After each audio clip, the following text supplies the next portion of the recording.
हम Banaras railway station पर हैं। हम उसी जगह पर हैं जहां पर प्रधानमंत्री मोदी कुछ दिन पहले नजर आए थे, लेकिन दिन का समय नहीं था, रात का समय था।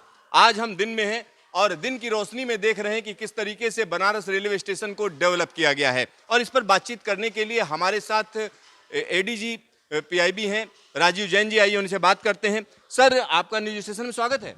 थैंक यू सो मच, धन्यवाद। सर, इस तरीके का स्टेशन जब आप देखते हैं तो क्या फीलिंग आती है आपके अंदर?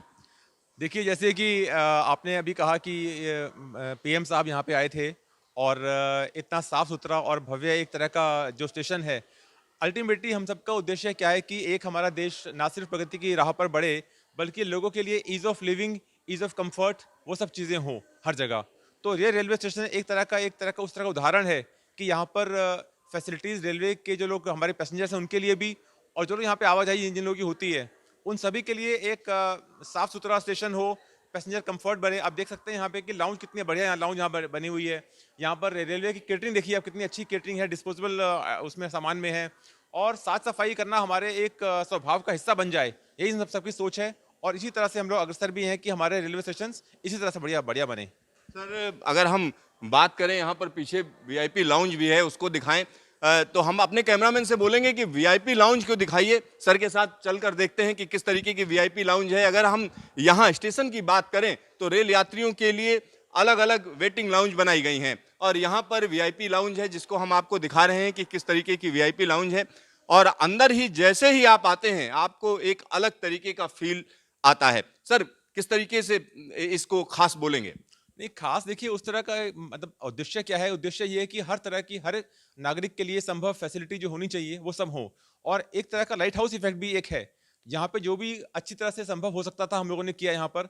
और एक कोशिश जारी भी है कि सेम फैसिलिटीज हर जगह पूरे स्टेशन पे इस तरह के डेवलप हो और लोग उसका एंजॉय कर सके। तो यहाँ पर आप देख सकते हैं प्रधानमंत्री मोदी की तस्वीर है, साथ ही साथ राष्ट्रपति की तस्वीर है, और सामने अगर हम देखें तो यहाँ पर जो ट्रेनें आती हैं उनकी टाइमिंग यहाँ पर दी जाती है लगातार, जिससे जो लोग यहाँ पर बैठे हुए हैं उनको आसानी हो। आइए अंदर हम आपको ले चलते हैं कि किस तरीके से ये वीआईपी लाउंज बनाई गई है। तो यहाँ कई चीज़ों को दिखाया गया है, जैसे यहाँ सामने अगर आप देखेंगे तो सारनाथ को दिखाया गया है। तो सारनाथ की तस्वीर आप देख सकते हैं, क्योंकि सारनाथ की अगर हम बात करेंगे तो बुद्ध धर्म या भगवान बुद्ध के लिए काफ़ी महत्वपूर्ण जगह थी। भगवान बुद्ध को यहाँ पर दिखाया गया है। साथ ही साथ यहाँ पर अगर हम देखें तो काशी विश्वनाथ की बात करें तो उसको भी दिखाने की कोशिश की गई। यहाँ पर अगर हम देखें तो ये हम कह सकते हैं कि बनारस हिंदू विश्वविद्यालय के अंदर जो मंदिर है उसको दिखाया गया है। तो इस तरीके की तमाम चीज़ों को यहाँ पर दिखाने की कोशिश की गई। साथ ही साथ यहाँ पर बैठने की अच्छी व्यवस्था है। अगर आप यहाँ पर पहुँचते हैं और वीआईपी हैं तो बैठने के लिए अच्छा प्रबंध है, आराम से आप बैठ सकते हैं और इंतजार कर सकते हैं। तो इस तरीके के स्टेशन आने वाले दिनों में भारतीय रेलवे के और भी जगहों पर दिखेंगे। अगर हम रेलवे स्टेशनों की बात करते हैं तो निश्चित तौर पर रेलवे का पूरा फोकस है और कई स्टेशन डेवलप किए जा चुके हैं। जैसे गांधीनगर की अगर हम बात करें तो डेवलप हो चुका है, साथ ही साथ भोपाल का हबीबगंज स्टेशन है। तो सर, और जो स्टेशन है उनकी बात अगर करें, देखिए 22 स्टेशंस का रीडेवलपमेंट का प्रोसेस ऑलरेडी पाइपलाइन में है।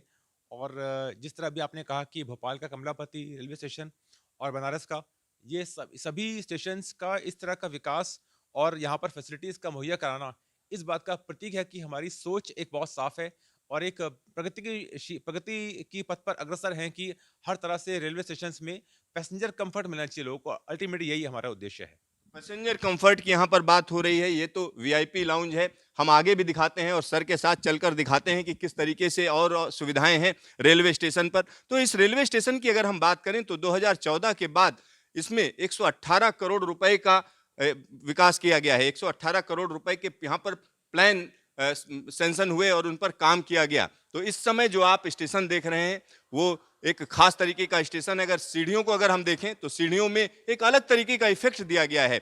यहाँ पर एक टाइगर दिखाया गया है, टाइगर को आप देखिए, और जब आप स्टेशन पर आते हैं तो इस तरीके का लुक एंड फील वाकई मायने रखता है। और यहाँ पर इस तरीके की 3D इमेज एक तरीके से आप देखते हैं, पूरा का पूरा टाइगर देखिए किस तरीके से बैठा हुआ है, और इस तरीके के एफओवी भी बनाए जा रहे हैं। साथ ही साथ यहाँ पर हम और भी चीज़ें आपको दिखा सकते हैं कि किस तरीके से वेटिंग लाउंज की अगर हम बात करें तो आम आदमी के लिए भी हैं और ख़ास आदमी के लिए भी हैं। और इसी के साथ अगर हम महिलाओं की बात करते हैं तो महिलाओं को जो सबसे बड़ी समस्या आती है, कभी वो सफ़र में होती हैं तो बच्चे को अगर दूध पिलाना है तो उनको परेशानी होती है, लेकिन इस स्टेशन पर उसकी भी व्यवस्था की गई है। यानी जो वेटिंग लाउंज है उसके अंदर बेबी फीडिंग रूम भी बनाए जा रहे हैं। तो जब अगर रेलवे की अगर हम बात करते हैं तो ऐसी चीज़ों पर भी फोकस कर रही है जो आम आदमी की आम परेशानियां हैं। हाँ, देखिए जैसे कि पहले भी कहा कि जिस जिस तरह की हमारे रिक्वायरमेंट्स हमारे समाज में हमारे पुरुषों को हो चाहे महिलाओं को हो, किसी भी वर्ग को हो, जैसे अभी आपने देखा होगा पीछे दिव्यांगों के लिए भी अलग से यहाँ पर फैसिलिटीज़ हैं, तो दिव्यांग फ्रेंडली भी होना चाहिए, वुमेन फ्रेंडली भी होना चाहिए और सभी तरह का, क्योंकि रातों रात कोई भी काम नहीं सकता, एक तरह का प्रयास होता है जो कि स्टार्ट करते हैं हम लोग और उसमें लगातार काम हो चलता रहता है, तो उसी दिशा में हम लोग काम कर रहे हैं। तो यहाँ पर आप देखिए, यहाँ खाने पीने की भी बढ़िया व्यवस्था है, कैफेटेरिया है अच्छा सा, और इस तरीके की व्यवस्था के साथ ये स्टेशन वाकई हम कह सकते हैं आइडियल है, क्योंकि इसी तरीके के स्टेशन डेवलप किए जाने हैं। और अगर हम सरकार की बात करें तो सरकार का पूरा फोकस है कि इस तरीके के स्टेशन बने। सर, यहाँ पर जो प्लेटफार्म की संख्या भी बढ़ाई गई, 3 से बढ़कर 11 प्लेटफार्म हो चुके हैं, तो आने वाले दिनों में अगर हम और जगहों की बात करें, खासतौर पर नई दिल्ली रेलवे स्टेशन की बात करें, तो उसके बारे में क्या कहेंगे? नहीं, देखिए जैसे कि आइडिया तो यही है कि स्टेशन पे कंजेशन को कम किया जाए, कंजेशन को कम करने के लिए प्लेटफॉर्म की संख्या बढ़ाई जाती है और ट्रेनों के आवागमन में ताकि कोई परेशानी ना हो और जब पैसेंजर्स उतरें और चढ़ें तो रश ना हो, तो नेचुरली ये भी एक तरह का एक सोच है और आगे उसमें काम चल भी रहा है। तो जैन साहब बता रहे हैं कि किस तरीके से स्टेशन को रिडेवलप किया गया। इस स्टेशन की अगर हम बात करते हैं तो इस स्टेशन का एक तरीके से अलग स्वरूप है। आप देख सकते हैं कि इस तरीके के जो स्टेशन डेवलप किए जा रहे हैं, आने वाले दिनों में उनकी संख्या बढ़ेगी। सर, यहाँ पर मैं देख रहा था तरह तरह की पेंटिंग्स लगी हुई हैं, तो इस तरीके से पेंटिंग से क्या क्या बदलाव होते हैं? देखिए एस्थेटिक्स बहुत इंपॉर्टेंट हमारे लाइफ का हमारा एक पार्ट है। जब आप प्लेन से उतरते हैं, दिल्ली एयरपोर्ट पे आते हैं और आप देखते हैं कि किस तरह से पेंटिंग्स और वहाँ पे ओवरऑल एस्थेटिक सेंस अच्छी लगती है आपको, तो बेसिकली ये फील गुड की बात भी है कि आदमी जब ट्रेन से निकल के आता है तो एक अच्छा माहौल देख के उसको खुशी होती है, उसको अच्छा लगता है कि हाँ भी मैं अच्छी जगह पे आ गया हूँ, तो नेचुरली एस्थेटिक्स को इम्प्रूव करना एक हमारी प्रायोरिटी है। राजीव जी, आपका ढेर सारा धन्यवाद बातचीत के लिए।